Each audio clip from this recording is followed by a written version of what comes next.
दोस्तों, आज हम आपको एक नानबाई और मछली का वाकया सुनाने वाले हैं। मछली के पेट से ऐसा क्या निकला जिसे देखकर आप भी हैरान रह जाएंगे। अगर आपने इस वीडियो को लाइक नहीं किया है तो इसे लाइक ज़रूर करें और हमारे चैनल को सब्सक्राइब करके बेल आइकन भी दबा दें। दोस्तों, ईरान के एक बादशाह की आदत थी कि वो रातों को भेष बदल कर निकल जाता था ताकि अपनी रियाया के हालात मालूम कर सके, लोगों के हालात देख सके कि कौन खुश है और कौन नाराज़।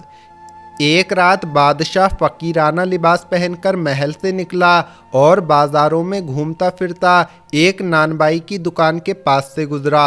दुकान के अंदर से रोशनी हो रही थी। बादशाह ने चुपके से अंदर झांका तो क्या देखता है कि नानबाई मुसल्ले पर बैठा दुआ मांग रहा है। उसकी आंखों से आंसू जारी हैं और वो कह रहा है, ऐ परवरदिगार, तू ही हमारा पैदा करने और पालने वाला है। हमें हरदम तेरा ही आसरा है और तुझ पर ही भरोसा करते हैं। तू बड़ा कादिर और हिकमत वाला है। जो कुछ तू चाहता है वही होता है। हम तेरे हुक्म के आगे गर्दन झुकाते हैं और तेरी रज़ा में राज़ी रहते हैं। नानबाई बार बार यही अल्फाज दोहरा रहा था।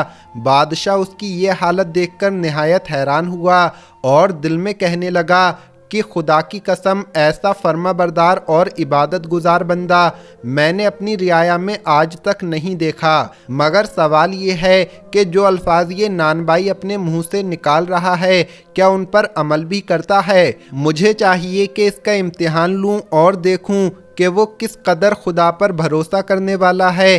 अगर ये इस इम्तिहान में पूरा उतरा तो मैं इसकी वो इज़्ज़त अफजाई करूँगा कि तमाम रियाया में आज तक किसी की ना हुई होगी। ये सोचकर बादशाह ने दुकान का दरवाज़ा खटखटाया तो नानबाई ने मुसल्ला तय किया और उठकर देखा। जैसा कि हम बता चुके हैं कि बादशाह उस वक्त फ़कीर के भेष में था, लिहाजा नानबाई ने बड़ी नरमी से उससे पूछा, क्यों भाई, तुम कौन हो और क्या चाहते हो?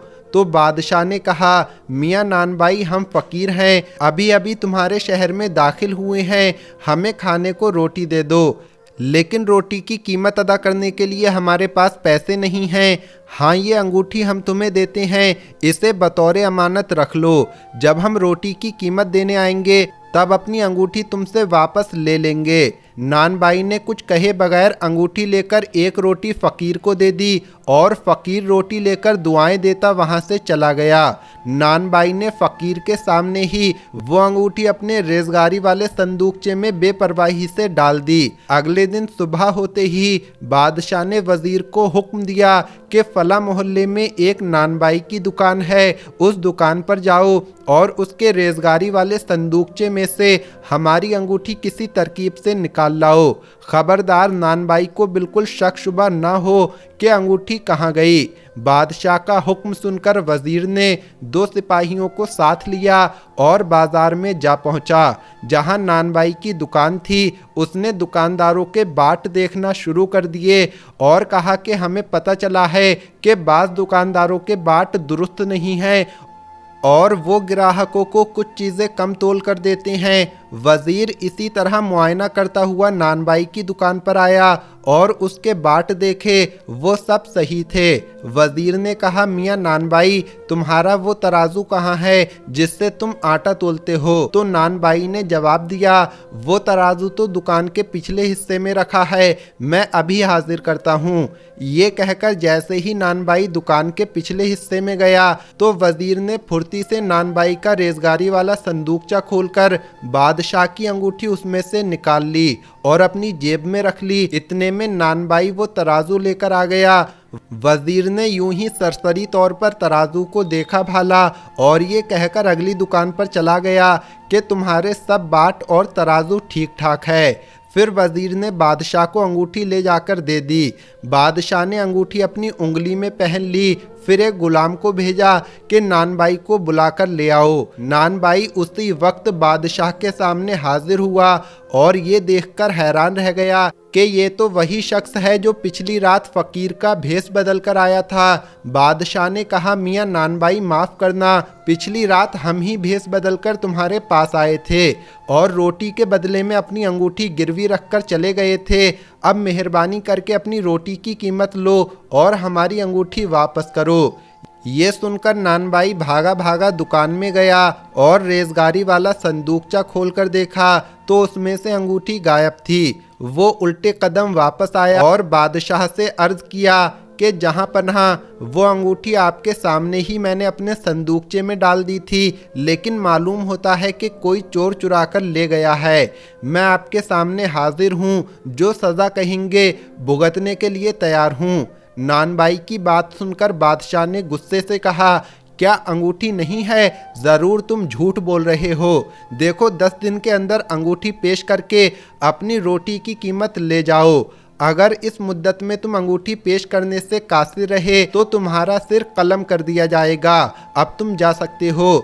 नानबाई ने कहा, खुदा हर शय पर कादिर है और मुझे उसकी ज़ात पर पूरा पूरा भरोसा है कि वो मुझे रुसवा नहीं करेगा। इंशाअल्लाह आपकी अंगूठी मैं 10 दिन के अंदर अंदर पेश कर दूंगा। ये कहकर नानबाई ने सलाम किया और वहाँ से रुखसत हो गया। बादशाह को उसके इत्मीनान और सुकून पर अजहद ताज्जुब हुआ और वो सोचने लगा कि अंगूठी तो मैं अपनी उंगली में पहने हुए हूँ, फिर 10 दिन के अंदर अंदर ये अंगूठी कहाँ से लाएगा। इस बात को 8 दिन गुजर गए। नानबाई ने अभी तक अंगूठी पेश नहीं की थी कि 9वें दिन बादशाह ने शिकार का इरादा किया और जंगल में निकल गया। एक हिरन के पीछे घोड़ा डाला तो वो सीधा दरिया की तरफ चला गया। बादशाह ने उस हिरन का पीछा किया। ऐन दरिया के किनारे बादशाह के घोड़े ने ठोकर खाई और बादशाह कलाबाजी खाकर दरिया में जा गिरा। बड़ी मुश्किल से हाथ पांव मारकर दरिया से निकला और किनारे पर आया। बादशाह के हाथ कीचड़ में भर गए थे। किनारे पर बैठकर हाथ धोने लगा तो देखा कि वही अंगूठी उंगली से गायब थी। शायद वो दरिया में गिर गई थी। बादशाह को भला ऐसी अंगूठी की क्या परवाह हो सकती थी। उसके खजाने में हजारों एक से बढ़कर एक अंगूठियां मौजूद थीं। दरिया के उसी किनारे पर कुछ दूर एक गरीब मछुआरा जाल लटकाए सुबह से बैठा हुआ था और अभी तक कोई मछली नहीं फंसी थी। वो दिल में कह रहा था कि अगर खाली हाथ गया तो बाल बच्चे भूखे सो जाएंगे। अभी वो वहाँ बैठे यही सोच रहा था कि थोड़ी देर बाद जाल हिला। मछुआरे ने जाल खींचा तो बड़ा वजनी महसूस हुआ। वो खुश हुआ कि आज तो बहुत मछलियाँ फंसी हैं। जब जाल दरिया से निकाला तो उसमें 2 बड़ी बड़ी मछलियाँ तड़प रही थीं।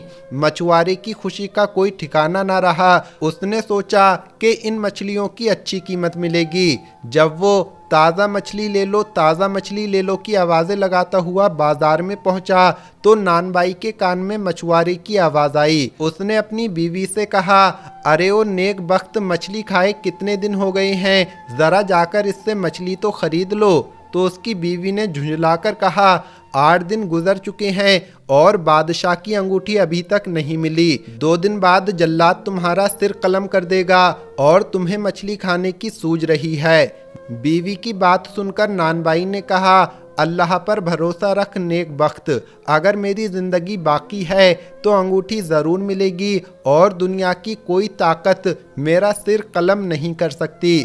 फिर उसकी बीवी ने मछुआरे को आवाज़ दी और उससे दोनों मछलियां खरीद लीं। वो मछलियों को बावर्ची खाने में ले गई, उन्हें एक तख्ते पर रखा और छुरी से साफ करने लगी।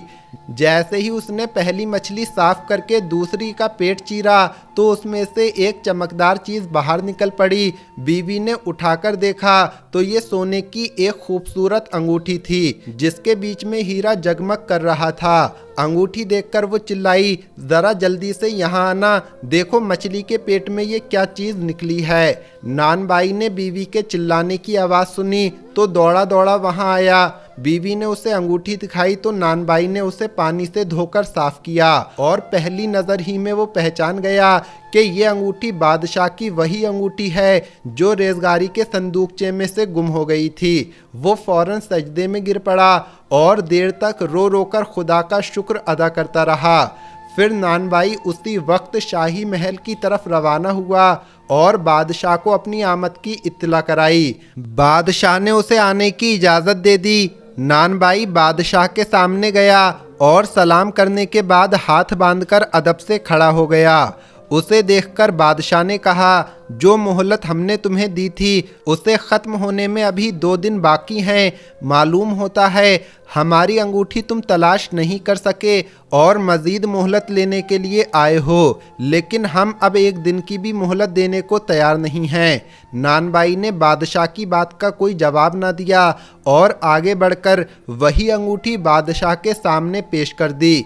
बादशाह ने अंगूठी पर नज़र डाली तो हैरत से उछल पड़ा। वो बार बार अंगूठी को उलट पुलट कर देखता था और हैरान होता था कि ये वही अंगूठी है जो दरिया में गिरी थी या कोई और अंगूठी है, लेकिन नहीं, ये उसी की अंगूठी थी। हैरान होकर बादशाह ने कहा, खुदा की पनाह, ये अंगूठी तुम्हें कहाँ से मिली है? बादशाह एकदम चिल्ला उठा, ये तो हमारी उंगली से निकलकर दरिया में जा गिरी थी। बादशाह के मुंह से ये बात सुनकर अब नानबाई भी हैरान हुआ। उसने अदब से कहा, मैं समझा नहीं जहाँ पनाह, ये आप क्या फरमा रहे हैं? अंगूठी तो मेरे संदूकचे से गुम हुई थी ना। नहीं नहीं, बादशाह ने कहा, हमने तुम्हारा इम्तिहान लेने के लिए अपने वजीर को तुम्हारी दुकान पर भेजकर ये अंगूठी संदूकचे में से निकलवा ली थी। तुम्हें इसका इल्म नहीं हो सका था। हम देखना चाहते थे कि खुदा पर तुम जिस ईमान और भरोसे का ऐलान करते हो क्या वो सच है, लेकिन अब इस अंगूठी के मिलने से मुझे यकीन हो गया है कि तुम्हारा ईमान कितना पक्का है।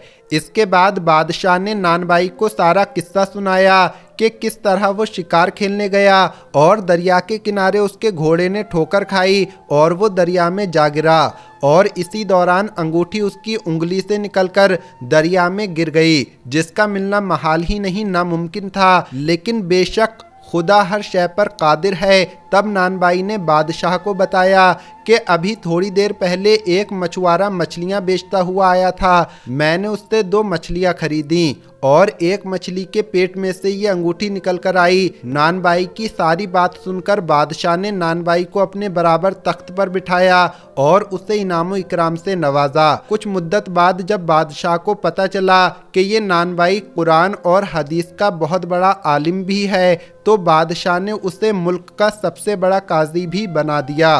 दोस्तों, आज की इस वीडियो में इतना ही। ये वीडियो आपको कैसी लगी कमेंट बॉक्स में ज़रूर बताएं। हम ये उम्मीद करते हैं कि आज की ये वीडियो आपको पसंद आई होगी। अगर ये वीडियो आपको पसंद आई हो तो इसे लाइक ज़रूर करें और हमारे चैनल को सब्सक्राइब करके बेल आइकन भी दबा दें। मिलेंगे अगली वीडियो में। अस्सलामु अलैकुम, अल्लाह हाफिज़।